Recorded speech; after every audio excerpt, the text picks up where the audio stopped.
오늘 우리에게 주신 하나님 말씀은 요한계시록 21장 1절로 8절 말씀입니다.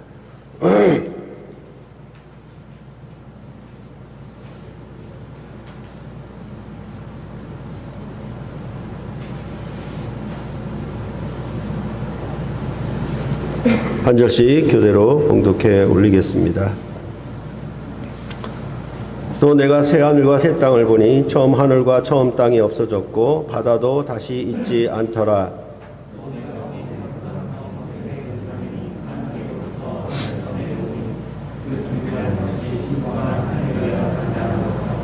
내가 들으니 보좌에서 큰 음성이 나서 이르되 보라, 하나님의 장막이 사람들과 함께 있음에 하나님이 그들과 함께 계시리니 그들은 하나님의 백성이 되고 하나님은 친히 그들과 함께 계셔서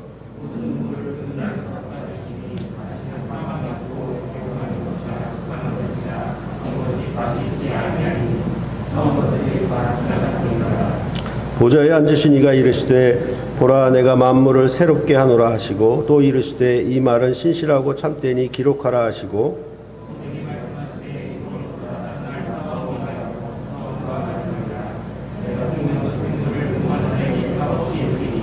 이기는 자는 이것들을 상속으로 받으리라. 나는 그의 하나님이 되고 그는 내 아들이 되리라.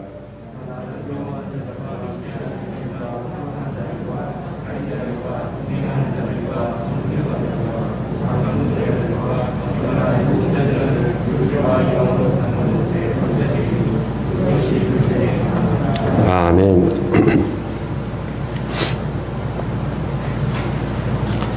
요한계시록은 예수 그리스도의 계시라 이렇게 시작을 하고, 어떤 계시냐면 반드시 속히 일어날 일들에 대한 계시를 그의 종 요한에게 천사를 보내어 알게 하신 것이다 라고 말을 했습니다. 이렇게 알게 하시려는 목적은 그의 교회로 하여금 이기라고 격려하기 위함입니다. 그러므로 요한계시록의 주제는 이기라가 되겠습니다. 이 이김에 대해서는 아시아의 7교회에게 요한계시록 2장으로부터 3장에서 각 교회마다 이기는 자에게 주어지는 상급으로 나타냈고, 그 결말이 오늘 본문 21장 7절에 나오고 있습니다. 이기는 자는 이것들을 상속으로 받으리라. 나는 그의 하나님이 되고 그는 내 아들이 되리라 라고 말씀하고 있습니다.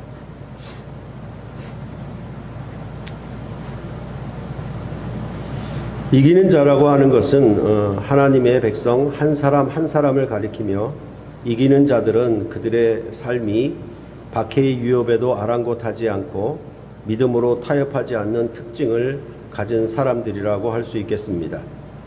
하나님의 백성은 박해로 인해 세상적인 관점에서는 패한 것처럼 보일 수 있을지 모르지만 그들이 믿음을 유지할 때 오히려 역설적인 승리를 가져다 준다라고 말하고 있는 것입니다. 이는 구약과 신약에 나타난 이김이 다르기 때문에 그렇습니다. 구약의 이김은 대표적으로 다윗 왕이 칼로 가나안 족속들을 정복하는 것이 곧 이김이라고 할 수 있겠습니다. 그러나 신약의 이김은 예수 그리스도께서 고난을 받아 십자가의 죽으심이 오히려 이김이 되었다라고 말씀을 하고 있습니다. 고난과 멸시와 박해에도 불구하고 끝까지 하나님 아버지의 뜻을 이루기 위해 믿음의 순종을 통하여 죽음에서 일어나는 부활의 승리를 예수 그리스도께서 성취하신 것이다 라고 성경은 말해주고 있는 것입니다. 이러한 신약의 이김에 대해서는 이미 이사야서 50장 44절로부터 6절에 예언이 되었습니다. 주 여호와께서 학자들의 혀를 내게 주사 나로 공고한 자를 말로 어떻게 도와줄 줄을 알게 하시고 아침마다 깨우치시되 나의 귀를 깨우치사 학자들같이 알아듣게 하시도다.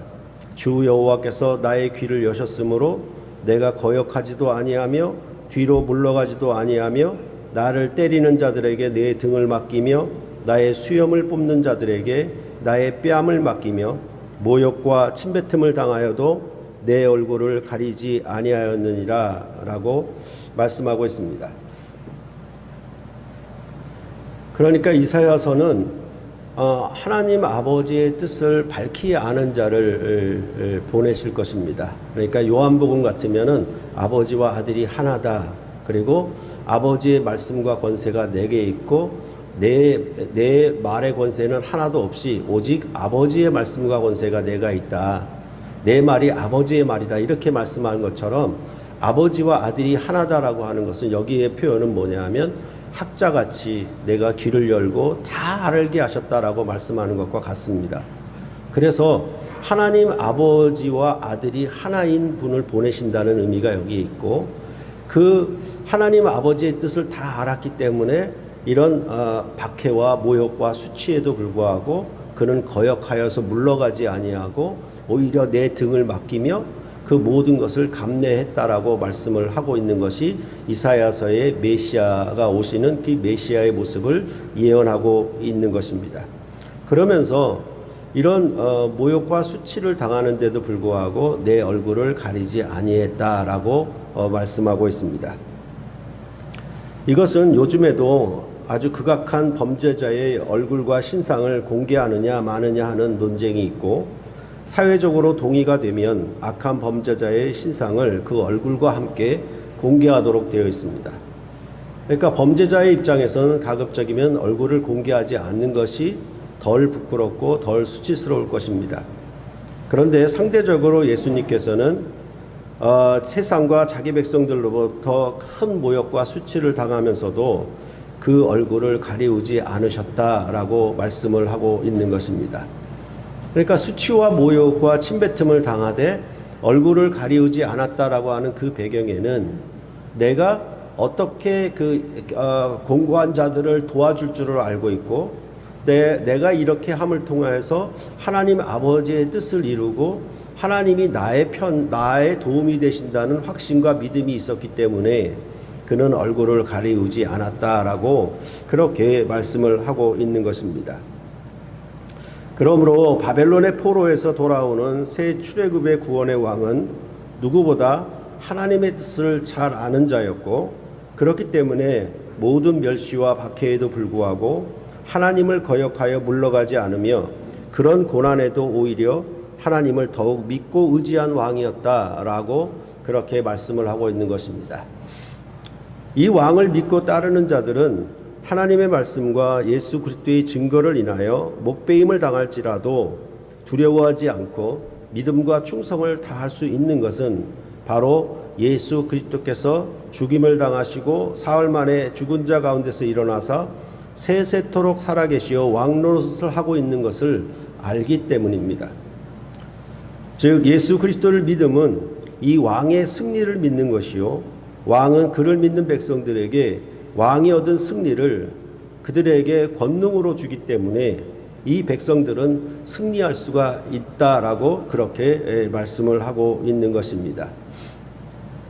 그러니까 우리가 누구를 따르고 누구를 배우고 누구를 숭상한다 그럴까요? 그렇게 얘기할 때 항상 그 배경에는 뭐냐 하면 제가 자주 비유를 들었지만은 워렌 버핏과 같은 사람들은 주식 투자의 귀재잖아요. 그러면 주식 투자의 귀재를 갖다가 우리가 그 사람을 존경하고 하는 것은 그냥 너만 잘했다 그런 것이 아니라 그 사람이 한 것을 그대로 보고 배워서 나도 주식의 부자가 되겠다는 뜻이 있는 것이죠. 그러니까 항상 왕은 백성들의 어떤 모범이 되어야 되는 거죠. 모델이 되어야 되는 거예요. 왕의 삶과 왕의 방향이 전체적으로 백성들의 모델이 되어서 왕이 앞서가면 백성들이 따라가도록 하는 것이 왕이 되어야 되지 왕 혼자 전능하고 왕 혼자 자기 능력이 뛰어난 사람으로 되어서는 절대로 안 되는 것입니다. 그래야 그 왕을 믿는 것이다 라고 말할 수가 있겠죠. 예수 그리스도를 믿는다라고 하는 얘기는 예수 그리스도께서 이것을 다 이루어서 우리에게 공짜로 준다라는 개념이 아니고 예수 그리스도가 가신 그 길을 우리도 따르게 그가 새로운 길을 열어놓으셨다는 의미로 우리의 왕인 것이지 예수 그리스도께서 그를 믿기만 하면 무조건 이 모든 것을 다 주신다라는 의미는 우리가 일반적으로 알고 있는 왕의 개념, 우리가 일반적으로 알고 있는 스타의 개념도 그런 것은 없어요. 내가 누구를 좋아하고 그 스타를 좋아한다라고 하면 그 스타가 하는 모든 것을 다 따라하려고 하게 돼 있어요. 그것이 자기가 그 스타를 믿는 것이라고 말하는 것입니다. 그러니까 이런 의미에서 이런 왕을 주신다라고 하는 얘기는 왕을 주셨으니 그저 거저 천국에 가라는 의미가 아니고, 이 왕을 따라 너도 행하여서 그 왕이 얻으신 자리에 너도 올라라, 이렇게 하는 의미로 성경은 구원의 복음을 얘기하고 있는 것입니다. 이런 점들에 대해서 여러분들이 보다 더 확실하게 알고 예수 그리스도를 믿는 믿음 안에서 사셔야 하는 것입니다. 그러할 때, 그렇기 때문에 이 왕의 승리와 더불어 그 백성의 승리를 가져오기 때문에 당연히 승리하는 자에게는 전리품이 주어질 것이고, 승리하는 자에게는 상속권을 주는 그런 역사가 성경에는 전체적으로 아주 동일하게 나타나 있는 것입니다. 그렇기 때문에 21장 7절에서 이기는 자는 이것들을 상속할 것이라고 말씀을 하고 있는 것입니다. 여기서 이것들이라고 하는 것은 21장 1절로부터 6절에 말한 것을 가리키는 것입니다. 구약의 이스라엘이 애굽에서 나와 시내산에서 맺은 언약을 지켜 가나안 족속들과 싸워 이김으로 그 땅에서 쫓아내었고, 그 이김으로 말미암아 가나안 땅과 예루살렘 성을 상속받았습니다. 이와 대비해서 요한계시록은 새 하늘과 새 땅, 그리고 새 예루살렘 성을 상속받는다라고 말씀을 하고 있는 것입니다. 보통 요한계시록은 이중적인 결론을 갖고 있다고 말합니다.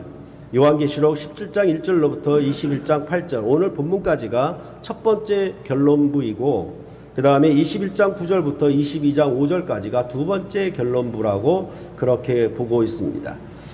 그러할 때 그 앞의 결론부는 승리로 인한 상급이고, 그 다음에 두 번째 결론부는 그 상급의 영광을 얘기하는 거예요. 그렇죠? 그러니까 상 받았는데 이 상이 금메달이냐 은메달이냐는 또 다르겠죠. 그러니까 상 받음에 대해서 얘기를 하고 있고, 그 상 받은 영광이 어떠한 것이냐에 대해서 두 번째 결론부에서 말하는 방식으로 요한계시록은 결론을 맺고 있다라고 여러분들이 보시면 되겠습니다.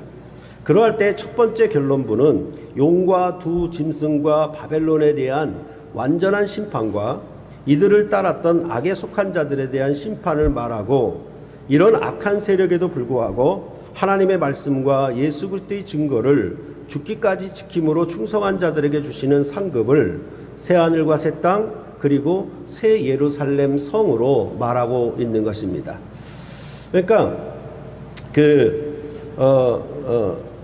이 악한 세력도 요한계시록에는 삼위일체는 아닌데 삼두 체제를 형성하고 있는 거예요. 여기서 말하는 것처럼 그 용, 두 짐승, 바벨론, 이것이 삼두 체제예요. 그렇죠? 그러니까 이 삼두 체제를 갖다가 심판하고, 그 다음에 얻는 상급에 대해서 이제 21장 1절로부터 8절에 대해서 이것을 말을 하고 있는데, 그 상급이 뭐냐라고 하면 새하늘과 새 땅, 그리고 새 예루살렘 성, 그리고 그 성에 거하는 하나님과 그 백성들 사이의 삶, 이렇게 얘기를 하면은 전체적으로 그 상급이 무엇인지에 대하여 우리는 잘 알 수 있을 것입니다. 그렇기 때문에 악한 자들은 바벨론의 붉은 짐승을 탄 음녀를 따르는 자들이라고 얘기를 하고 있고, 성도들은 상대적으로 어린 양의 신부라, 이렇게 얘기를 하고 있습니다. 그러니까 이 악한 자를 따르는 것도 그렇고, 이제 하나님을 따르는, 어린 양을 따르는 것도 전부 다 뭘로 얘기하냐면 혼인관계로 설명하는 방식이에요. 누구와 연합했느냐? 악한 자와 연합했느냐? 아니면 하나님과 연합했느냐? 그것을 따라서 성경은 일괄적으로 말하고 있다는 것을 여러분들이 기억하고 오늘 본문을 보셨으면 좋겠습니다. 오늘 본문은 크게 이제 두 부분으로 나눌 수가 있는데, 1절로부터 5절 상반절까지, 그리고 5절 후반절부터 8절까지 크게 두 부분으로 나눌 수가 있겠습니다.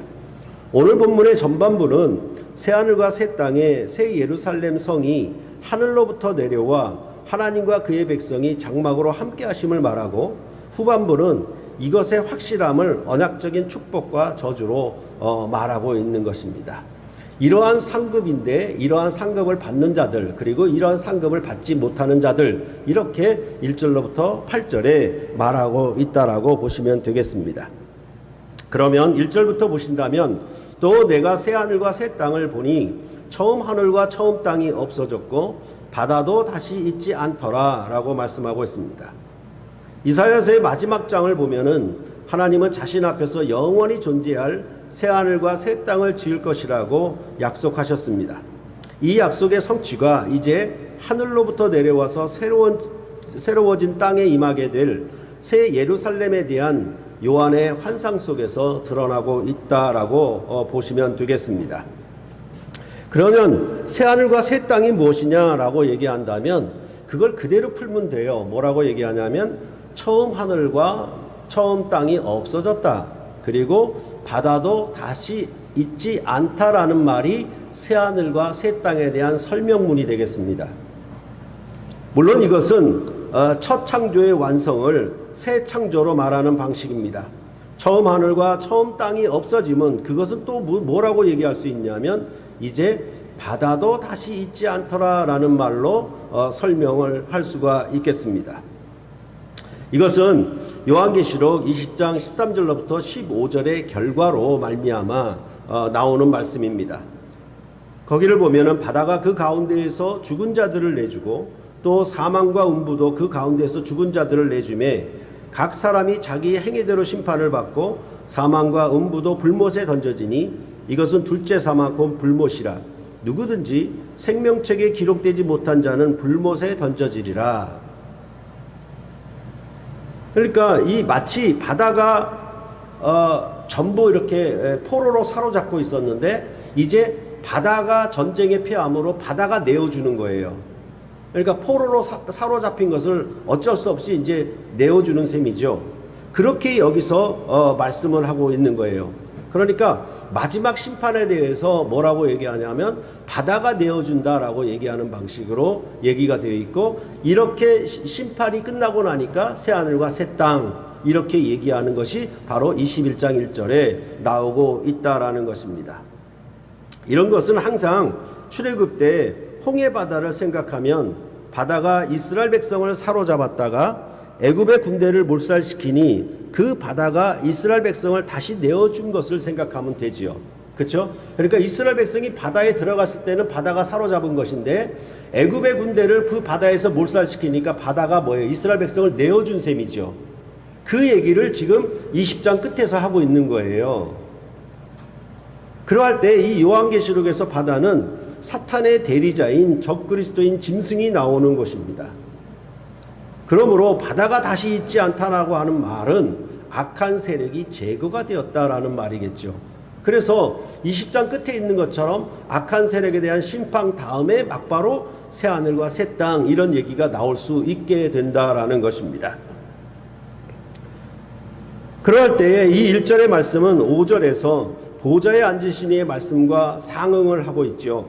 보라 내가 만물을 새롭게 하노라. 앞서 말씀드린 것처럼 새 하늘과 새 땅은 처음 하늘과 처음 하늘이 없어지는 것으로 설명이 되었으니 이것에 대해서 많은 사람이 주장하기를 그러면 새로운 우주가 생긴다는 말인가. 또 하나의 의견은 뭐냐면 이 우주가 갱신된다는 의미냐, 이 두 가지 의견이 있는 거예요. 그러니까 뭐냐 하면 없어졌다 그러니까 바다도 다시 있지 않다라고 하니까 이런 우주가 아니라 새로운 우주가 생기는 것처럼 이 본문을 이해하고 푸는 자들이 있고, 그렇지 않고 이 우주를 새롭게 한다는 의미로, 갱신한다는 의미로 이 본문을 푸는 자들 두 가지 견해가 있는 것입니다. 그런데 그러한 새로운 우주가 생겨난다는 말은 맞지 않는 것이 왜냐하면 하늘에서 새 예루살렘 성이 내려오기 때문에 그런 거예요. 그러니까 새로운 우주가 생긴다라고 하면 하늘에서 새 예루살렘이 어디로 간다라고 얘기를 해야지 그곳에 내려온다라고 하면 안 되죠. 이게 없어져 버렸으니까 여기서 내려오면 안 되죠. 혹자는 베드로후서 3장 10절로부터 13절을 예를 들어 완전히 새로운 하늘과 새 땅이 임하는 것이라고 주장하기도 합니다. 그래서 12절과 13절을 보면 하나님의 날이 임하기를 바라보고 간절히 사모하라. 그날에 하늘이 불에 타서 풀어지고 물질이 뜨거운 불에 녹아지려니와 우리는 그의 약속대로 의가 거하는 곳인 새하늘과 새 땅을 바라보도다. 이렇게 말씀하고 있거든요. 이것은 불로 용광로에서 재련을 하듯이 정화한다는 뜻이고 정결케 한다는 뜻이에요. 그래서 물 말씀드렸죠. 물로 씻는 것보다 불로 정화하는 것이 훨씬 더 고순도의 금을 얻을 수 있다라고 말씀을 드린 것이죠. 그래서 구약의 심판은 물로 심판한 것이라고 하면 그 신약의 심판은 불로 심판하는 것이라고 말씀드렸고, 이것은 정화한다, 정결케 한다는 의미로 얘기를 하고 있는 것이지 새로운 하늘과 새 땅에 새 우주가 생겨난다는 의미는 아니라는 점을 우리가 알 수가 있습니다. 또한 우리가 하늘 보좌의 형상을 보았을 때 그 보좌에 무지개가 둘려 있었잖아요. 그 무지개가 둘려 있다라고 하는 이 무지개 언약은 그 뚜렷한 특징이 뭐냐 하면 보존시키겠다는 언약이에요. 다시는 물로 땅을 심판하지 아니하겠다는 언약이 거기에 있는 거예요.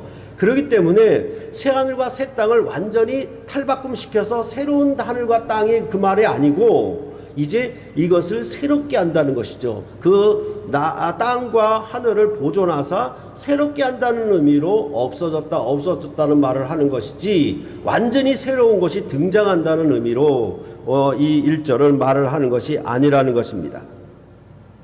그래서 우리는 이렇게 많이 착각하는 경우가 있는데 어떻게 하냐면 지구 멸망하니까 지구가 완전히 부서져가지고 깨져가지고 어디로 없어지는 것처럼 생각을 해요. 근데 지구 멸망을 얘기할 때는 지구 자체가 멸망한다는 게 아니라 지구에 거하는 생물들이 멸망한다는 얘기예요. 그렇지 않습니까? 그러니까 지금 온난화가 돼서 온도가 어떻게 올라가고 뭐 탄소가 어떻게 되고 막 하는 얘기, 이산화탄소가 어떻게 되고 하는 얘기, 전반적인 얘기는 뭐냐 하면 지구가 불덩이가 된지언정 지구가 없어진다는 얘기는 아니에요. 그렇지 않습니까? 그죠? 그래서 저도 착각하고 있었어요. 어느 때 TV 프로그램을 보니까 지구 멸망은 그런 뜻이 아니다. 지구는 계속 있다. 단 뭐다? 지구에 거하는 생물들이 없어질 뿐이다. 이렇게 얘기하는 것이 지구 멸망이래요. 그런 의미와 같은 거예요. 그런 의미와 성경도 여하튼 21장 2절을 보시면 또 내가 보매 거룩한 성 새 예루살렘이 하나님께로부터 하늘에서 내려오니 그 준비한 것이 신부가 남편을 위하여 단장한 것 같더라 말씀하고 있습니다.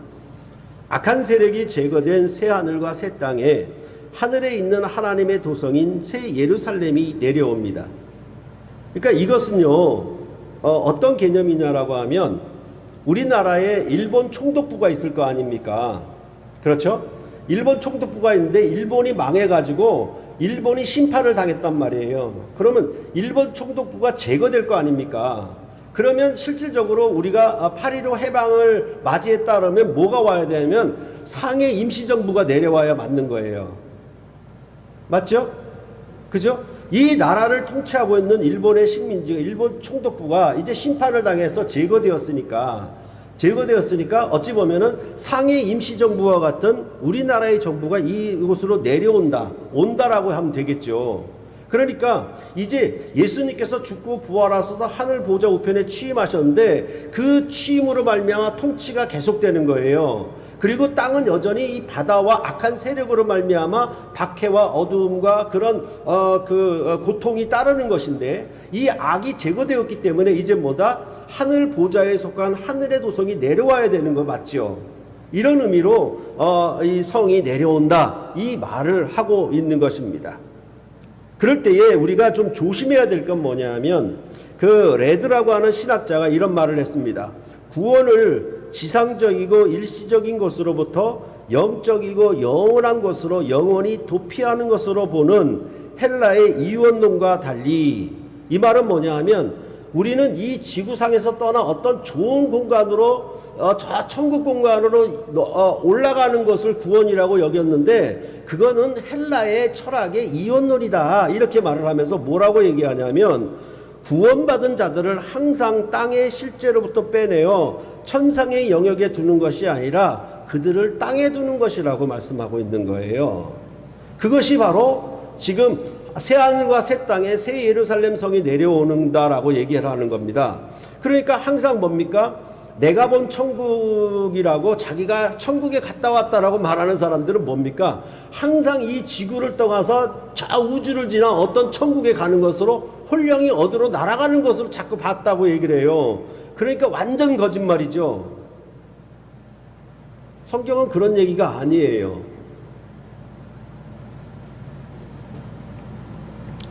이 새 예루살렘은 신약에서는 위에 있는 예루살렘으로 말하고 또한 하나님의 계획하시고 지으실 성이라고 묘사가 되고 있습니다. 그리고 요한계시록의 빌라델비아 교회의 신실한 남은 자들 위에는 하늘에서 내려오는 새 예루살렘의 이름이 새겨질 것이라고 말하기도 했습니다. 이것을 마태복음의 산상설교를 가지고 또 보자면 6장 19절과 20절에 너희를 위하여 보물을 땅에 쌓아두지 말라. 거기는 좀과 동록이 해하며 도둑이 구멍을 뚫고 도둑질하느니라. 오직 너희를 위하여 보물을 하늘에 쌓아두라. 거기는 좀이나 동록이 해하지 못하며 도둑이 구멍을 뚫지도 못하고 도둑질도 못하느니라. 이렇게 말씀하고 있지 않습니까?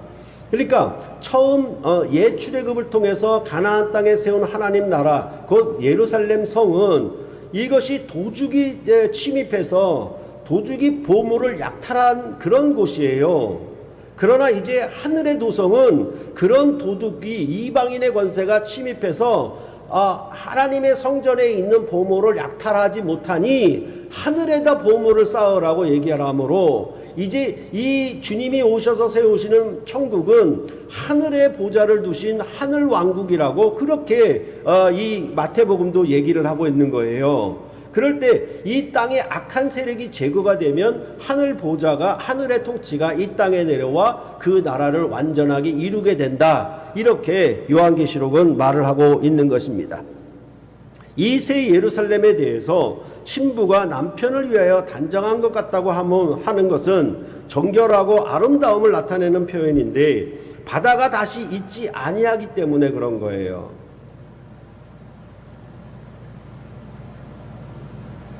무슨 말인지 아시겠습니까? 그렇죠? 그러니까 새 하늘과 새 땅이 되었어요. 그러니까 바다가 있지 아니하니까 그 성에 새 예루살렘 성이 내려오니까 이것이 거룩하고 정결하고 아름다운 성이 될 수 있는 것은 악이 없어. 그러니까 이게 아름다운 그 신부처럼 단장한 신부처럼 정결하고 아름다운 성으로 그렇게 설명을 하고 있는 것입니다.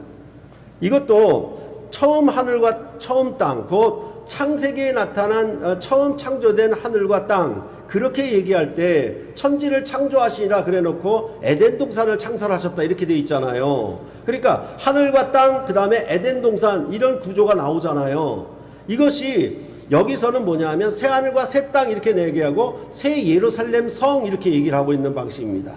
에덴 동산은 구약의 예루살렘이라고 말씀을 드렸잖아요. 그러니까 이제 새 하늘과 새 땅을 지으시고 새 예루살렘 도성이 내려오는 방식으로 이것을 설명하는데 그 창세기 에덴 동산도 사실은 그것이 어떤 동산이었냐라고 하면 하나님이 아담의 코에 생기를 불어넣은 관계로 사는 동산이에요.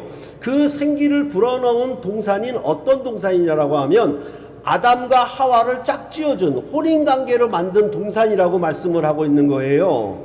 그러니까 처음부터 뭐라고 얘기했냐면 창세기부터 에덴 동산은 하나님과 연합한 관계로 시작한 것이고 여기서도 뭐냐 하면 새 예루살렘 성이 내려오므로 혼인관계가 완성된 이제 완전한 혼인관계를 설명하는 방식으로 첫 창조와 비교해서 새로운 창조의 요한계시록의 이 처음과 마지막을 얘기하는 방식으로 어떻게 처음이 마지막으로 성취됐고 완성되었는가를 지금 요한계시록은 말을 하고 있다라는 것입니다.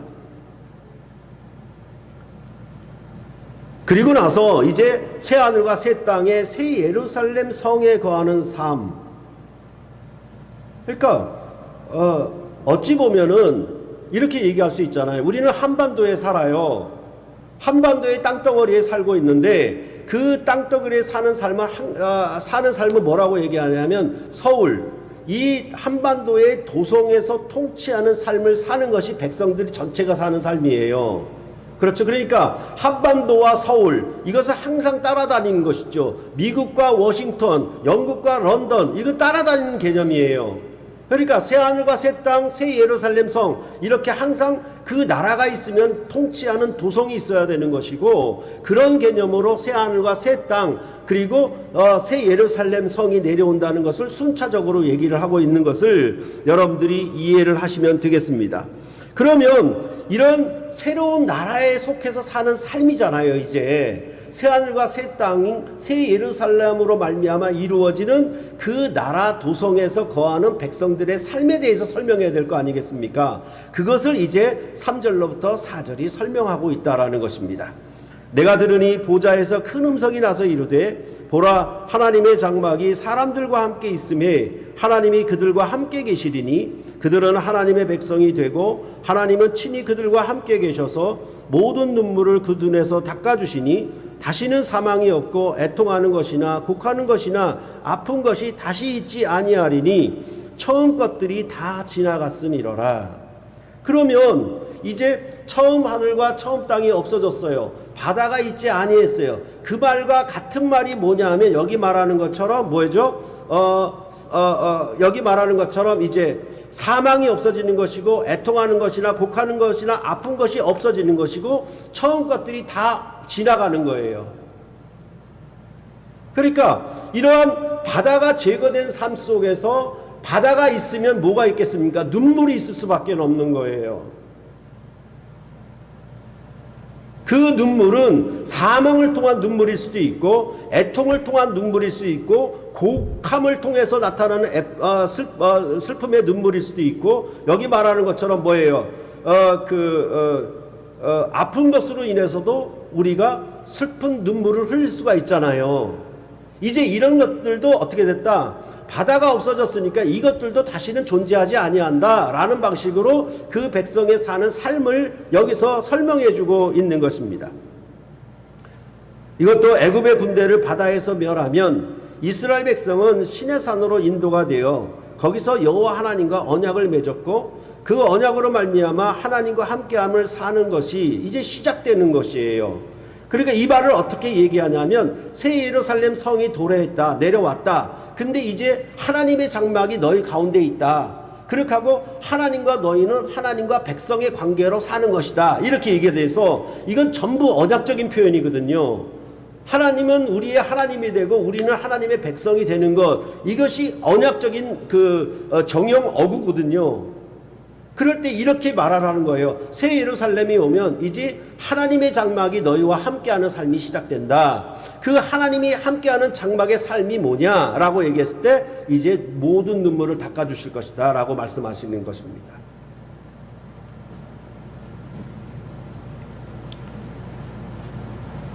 이제 하늘의 새 예루살렘 성에서 함께하는 하나님과 더불어 사는 삶은 더 이상 바다가 있지 않는 그런 생명과 안식으로 함께할 것이다 라고 말씀을 하고 있는 것입니다. 그래서 그들이 하나님의 백성이 되고 하나님은 친히 그들과 함께 계심은 7절 후반절에 있는 것처럼 그 언약 관계를 확실히 말하고 있는 것입니다. 나는 그의 하나님이 되고 그는 내 아들이 되리라. 아버지와 아들의 언약 관계임을 확정을 하고 있는 것입니다. 이 성에서 사는 삶은 뭐냐? 한마디로 얘기하면 하나님 아버지와 그 아들들이 함께하는 삶이다. 이렇게 여기서 말을 하고 있는 것입니다. 모든 눈물은 사망과 애통과 고가는 것과 아픈 것에서 나옵니다. 그 눈물을 닦아주어 다시는 사망과 애통과 고가는 것과 아픈 것이 없는 영원한 안식과 생명을 주신다고 말을 하고 있습니다. 이는 역시 새 출애굽을 예언한 이사야 35장 10절의 성취라고 볼 수 있습니다. 여호와의 속량함을 받은 자들이 돌아오되 노래하며 시온에 이르러 그들의 머리 위에 영영한 희락을 띠고 기쁨과 즐거움을 얻으리니 슬픔과 탄식이 사라지리로다. 바다가 다시 있지 않음에 대해 이사야서 51장 10절과 11절도 이렇게 예언하고 있습니다. 바다를 넓고 깊은 물을 말리시고 바다 깊은 곳에 길을 내어 구속받은 자들을 건너게 하시니가 어찌 주가 아니시나이까. 여호와께 구속받은 자들이 돌아와 노래하며 시온으로 돌아오니 영원한 기쁨이 있고 그들의 머리 위에 슬픔과 탄식이 달아나리이다. 애굽에서 나왔을 때에는 홍해 바다를 마주했잖아요. 그렇죠? 그러면 홍해 바다를 건넜다라고 하는 것은 바다가 제거된 셈이죠.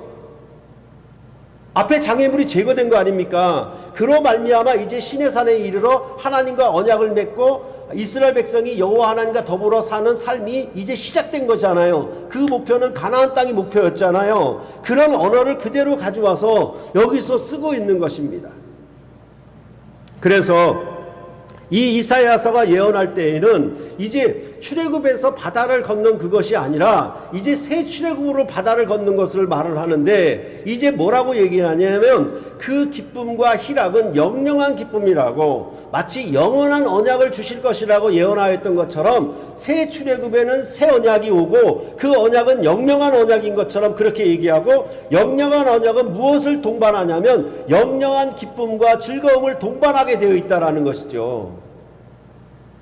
그래서 이사야서가 예언한 것에 대한 성취를 또 요한계시록은 분명히 증거하고 있다라고 말씀을 하고 있는 것입니다. 이렇게 새하늘과 새 땅의 새 예루살렘 성에 거하는 삶에 대해 5절 상반절을 한마디로 결론을 짓습니다. 보좌에 앉으신 이가 이르시되 보라 내가 만물을 새롭게 하노라. 이것도 없애버리고 새로 짓는다는 말이 아니라 갱신한다는 의미로 새롭게 한다는 의미를 여러분들이 이해하시면 좋겠습니다. 그런 후에 새 예루살렘 성에 하나님과 함께하는 언약적인 삶에 대해 5절 후반절부터 8절까지 이 언약의 확실함과 그 언약에 대한 축복과 저주가 나오게 되는 것입니다. 5절 후반절과 6절 상반절을 보면은 또 이르시되 이 말은 신실하고 참되니 기록하라 하시고 또 내게 말씀하시되 이루었도다 나는 알파와 오메가여 처음과 마지막이라. 보좌에 앉으신 이가 말씀하신 것을 기록함은 언약을 문서로 확증하는 방식입니다. 이 언약의 기록은 알파와 오메가여 처음과 마지막이라고 말씀하고 있습니다. 시작과 끝. 그러니까 예전에 처음과 나중 이 말은 좀 틀려요. 그러니까 처음과 끝 이것이 맞습니다. 처음과 끝. 그러니까 이게 처음과 마지막 이것이 이제 번역이 맞거든요. 그랬을 때 이 시작과 끝을 두 번 반복하는 것은 확실하다는 것을 강조하고 있는 것이죠. 그리고 이 알파와 오메가 처음과 마지막이라고 하는 것은 역사의 시작부터 역사의 종결, 역사의 결말을 완전히 주관하시고 다스리고 그 시작한 것을 끝까지 완성하고 이루신다는 그런 강조, 반복담으로 강조하는 의미가 여기서 되고 있다라는 것이에요. 그러니까 이 말씀은 신실하고 참되니 기록해라. 그러면서 뒤에 뭐라고 얘기하냐면 알파와 오메가다, 처음과 마지막이다, 이렇게 얘기하는 방식입니다. 그러니까 이렇게 얘기를 하면 어떻게 얘기할 수 있어요? 그러니까 우리가 매매 계약서를 맺으면은, 그쵸? 어떻게 보면 도장을 여러 군데 찍어요. 그렇지 않습니까? 그러니까 이거는 두 번이나 도장을 확실하게 팍팍 찍어주고 있는 거예요. 알파와 오메가, 처음과 마지막, 이렇게 말씀하는 방식입니다. 그래서 이 언약을 다 이루심으로 주시는 생명에 대해서는 이제 그 6절 하반절에 말하는 것처럼 내가 생명수 샘물을 목마른 자에게 값없이 주리라 라고 말씀을 하고 있는 것입니다.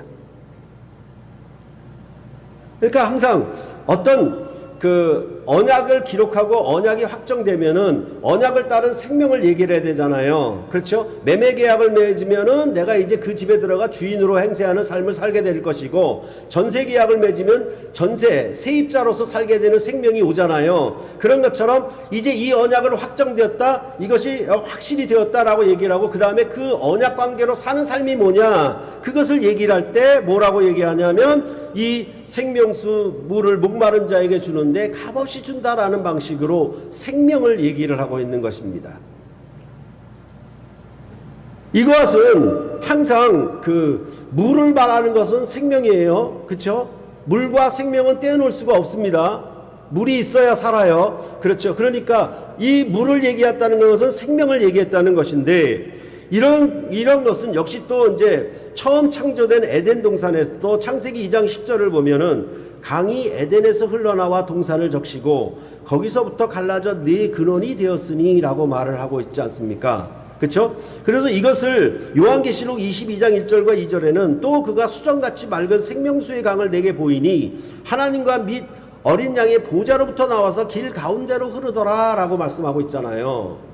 그러니까 에덴 동산에도 물이 있었고 마지막 요한계시록에 완성된 새 예루살렘 성에도 물로 설명하는 방식이에요. 이것은 전부 생명을 말하기 위한 것으로 말을 하고 있는 것이고, 결국은 이 물이라고 하는 것은 그냥 H2O를 말하는 것이 아니라 뭐라고 얘기하냐면 보좌로부터 나온다라고 얘기를 하잖아요. 그 도성으로부터 흘러나온다는 얘기예요. 그 말은 왕의 통치로부터 흘러나온다는 것을 말을 하고 있는 것이고, 단순히 물이 나온다, 뭐 어디 땅을 뚫어가지고 파가지고 우물물이 솟아, 그 얘기가 아니고 보좌로부터 나온다. 성전에서 흘러나오는 샘물이 뭐 발목까지 차고 무릎까지 차고 허리까지 찬다라고 하는 얘기는 그 생명이 넘친다는 얘기예요. 그러면 보좌로부터 나온다라고 하는 것은 그 나라의 도성의 왕의 정책, 왕의 다스림으로 말미암아 나오는 생명을 말하는 것입니다.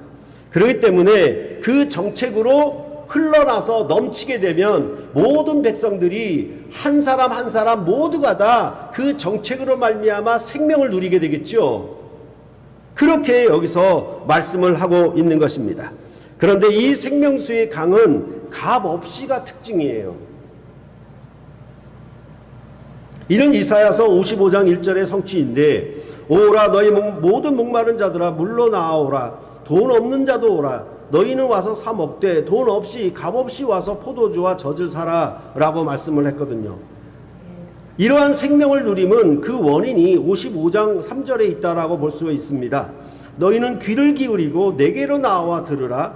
그리하면 너희의 영혼이 살리라. 내가 너희를 위하여 영원한 언약을 맺으리니 곧 다윗에게 허락한 확실한 은혜니라 라고 말씀하고 있어요. 그러니까 돈 없이 값 없이 물을 먹으라고 얘기를 했어요. 그 다음에 그 물을 어떻게 먹느냐에 대해서 뒤에서 말하기를 뭐라고 얘기하냐면 이것은 영원한 언약이다 이렇게 말씀하고 있는 거예요. 그리고 이것은 다윗에게 확실한 은혜의 언약을 성취하는 것이다 라고 이사야서는 말을 하고 있는 것입니다. 그러면 이 본문은 우리가 알고 있듯이 바벨론에서 돌아오는 새 출애굽으로 말미암아 새 도성이 세워지고 새 도성에서 나는 생명수를 얘기하는 것이고, 그 생명수는 어디서부터 나오냐? 언약으로부터 나오는데 그 언약은 영원한 언약으로부터 나오는 것이고, 그 언약은 정책이고 통치 방식이니까 거기서부터 생명수가 나오는데, 그 언약은 뭐냐면 값없이 사는 것으로 말을 하고 있다라는 것입니다. 우선 다윗에게 허락한 확실한 은혜는 사무엘하 7장 24절을 성취하는 것입니다. 주께서 주의 백성 이스라엘을 세우사 영원히 주의 백성으로 삼으셨사오니 여호와여 주께서 그들의 하나님이 되셨나이다 라고 말씀하고 있습니다. 다윗에게 허락한 은혜는 영원한 언약이에요. 그러면 영원한 언약이 있으면 당연히 뭐가 나오겠습니까? 영원한 생명수가 나오겠지요.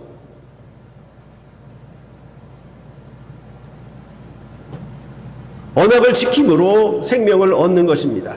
출애굽 때 광야에서 이스라엘 백성도 만나를 먹으려면 율법의 안식일을 지켜야 먹었어요. 이처럼 언약과 생명은 직결되는 관계입니다.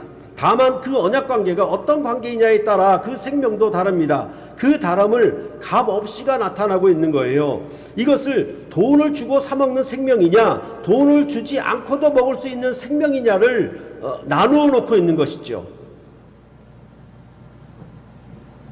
우선 값없이에 대해서 얘기한다면 우리나라도 부강하게 되니까 이제 무료급식을 준다라고 얘기를 하는 거예요. 값없이 먹는 거 아니겠습니까? 근데 나라가 부강하지 못하면은 그런 무료급식을 줄 힘이 없지요. 백성들이 골고루 무료급식을 받아서 누리는 생명을 그들은 누리지 못하게 될 것입니다. 주인과 종의 언약관계는 어떤 의미로 보면 돈을 주고 사 먹어야 되는 거예요. 근데 아버지와 아들의 관계는 아들이 돈을 내고 사 먹는 관계가 아니에요. 이것을 거저 공짜로 얻는 구원으로 설명하면 안 되고 관계로서 설명을 해야 되는 말이에요. 구약은 주인과 종의 관계이기 때문에 돈을 주고 사 먹어야 되는 관계예요. 이제 새 출애굽으로 도래하는 메시아의 나라는 아버지와 아들의 관계이기 때문에 아들이 아버지한테 돈을 주고 사 먹습니까? 안 되죠. 그거는. 그렇기 때문에 돈을 먹지 아니하고 돈을 주지 아니하고 값없이 사는 생명수의 나라가 임하는 것이라고 그렇게 말씀을 하고 있는 것입니다. 이사야는 이처럼 새 출애굽으로 말미암아 이루실 새 언약의 생명을 예언했던 것이고, 이제 요한계시록은 처음과 마지막이신 하나님이 이를 다 이루셨다라고 선언하는 것입니다. 새 하늘과 새 땅이 새 도성 새 예루살렘과 한 세트이고 언약과 생명이 한 세트입니다. 그렇기 때문에 언약 다음에 물을 말하고 있는 것입니다. 그렇게 말한다면 어떻게 되겠습니까? 대한민국, 서울, 한강, 이것은 하나지요. 이것이 새하늘과 새 땅, 새 예루살렘 성, 그 다음에 물, 이렇게 얘기하는 것과 똑같은 방식이에요. 이런 것이 7절에 이것들을 상속하리라 해서 이것들을 가리키고 있는 것입니다. 즉 새하늘과 새 땅, 새 예루살렘 성, 그 성에서 하나님과 함께하는 영원한 생명, 이것을 상속하리라, 상속할 것이다 라고 그렇게 그들에게 주시지는 상급에 대해서 말씀을 하고 있는 것이고, 그 상속의 관계를 다시 한번 확정을 하고 있죠. 나는 그의 하나님이 되고 그는 내 아들이 되리라.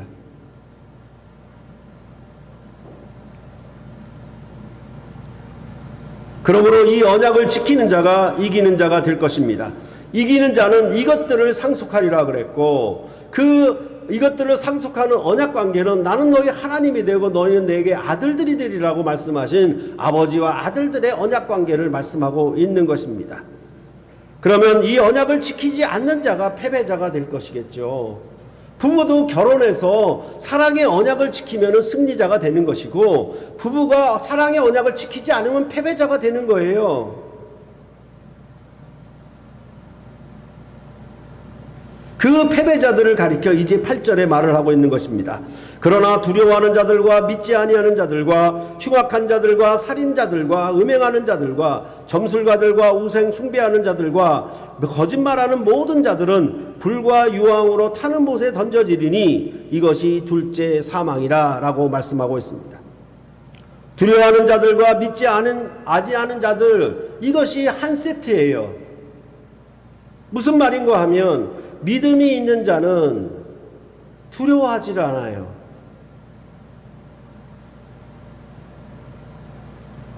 이 말은 뭐냐 하면 세상에, 즉 바벨론과 같은 로마 제국의 박해에서 그 바벨론의 큰 음녀를 두려워하게 되면 믿음이 없다는 얘기가 되죠. 다시 말해서 바벨론의 로마 황제를 두려워하되 하나님을 두려워하지 않는다는 얘기고, 그 말은 믿음이 없다라는 말과 같은 말이지요. 흉악한 자들과 살인자들과 음행하는 자들 역시 한 세트예요. 그러면 이 흉악하다, 살인자들, 음행, 이 전부는 뭐냐 하면 다 언약 관계를 파괴시키는 얘기들이에요.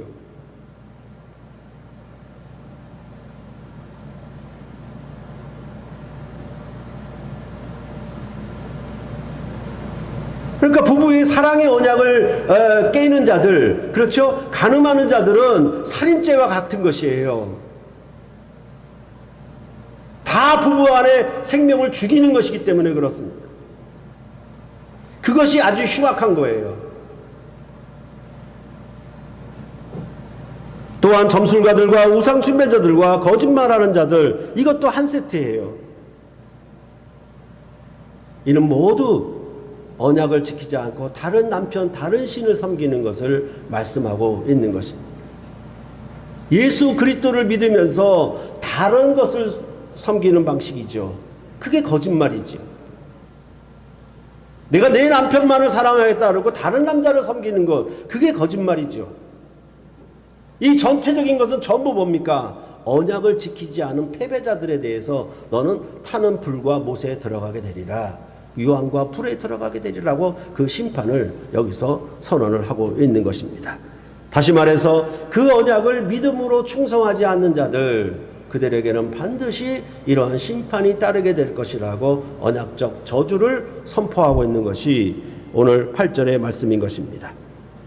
그러므로 결국 이기는 자라고 하는 것은 이제 아시아 7교회에게 2장과 3장에서 늘 끝에 이기는 자는 했던 결말이 여기서 나오는 거죠. 이기는 자는 새하늘과 새 땅 새 예루살렘 성에서 하나님과 더불어 사는 영원한 생명수를 먹고 마시는 그런 온전한 생명을 상속하게 될 것이다. 만일 그렇지 않고 그것을 배반하고 그것을 지키지 않는 자들은 이제 불과 유황으로 타는 못에 던져지리라. 이렇게 말씀함으로 전체적으로 뭡니까? 언약적인 형식을 그대로 조건문 형태로 지키면 복, 지키지 않으면 저주, 이런 방식으로 끝을 내고 있는 것이 8절까지의 마지막 얘기인 것입니다.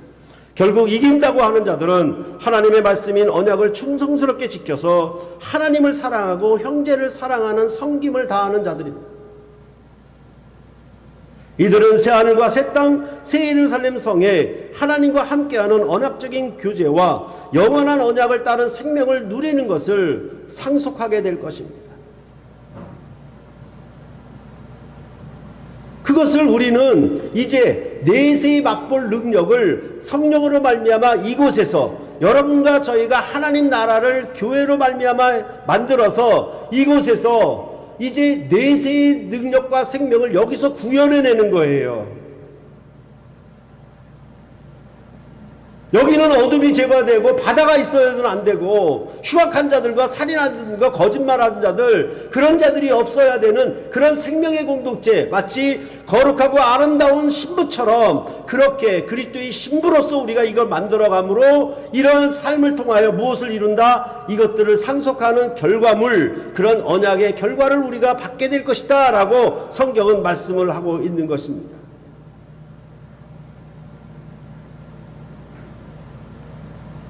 이기는 자는 이렇게 말을 했다라고 하는 것은 처음부터 끝까지 성경은 전쟁의 역사를 기록하고 있다라는 점을 우리는 한시도 잊어서는 안 되겠습니다. 그 전쟁은 언약을 순종하느냐 순종하지 않느냐의 싸움이고, 그 싸움에 승리하는 자가 하나님 나라에 들어가 그 생명을 상속하게 될 것입니다. 우리 주 예수 그리스도께서 먼저 열어놓으신 그 하늘 보좌에 함께 앉는 영광을 우리도 그를 따라서 그 믿음을 지켜 충성함으로 그 언약으로 말미암아 우리에게 주신 생명을 바라보고 우리의 삶을 경영하는 것, 그것이 믿음의 신앙인의 삶이라고 성경은 말씀해 주고 있는 것입니다. 바로 그 싸움에 승리하는 자가 하나님 나라에 들어가 이것들을 상속하게 되리라 라고 말씀을 하고 있는 것입니다. 그렇기 때문에 항상 새로운 해에 교회의 표어를 정할 때에는 그 해에 제가 어떤 성경을 강론하느냐에 따라서 그 표어를 정합니다. 그래서 작년에는 주로 요한복음을 했으니까 양을 먹이라, 그렇죠? 그렇게 얘기를 했었고, 이제 새해의 표에는 이기는 교회가 되자, 이렇게 말씀을 드리는 것입니다. 그래서 2022년은 바로 여러분과 제가 이기는 자가 되어서 이것들을 상속하는 놀라운 한 해가 되시기를 간절히 바라고 기도하는 것입니다. 이러한 은혜가 여러분과 저에게 함께 있기를 크게 소망합니다. 기도하시겠습니다.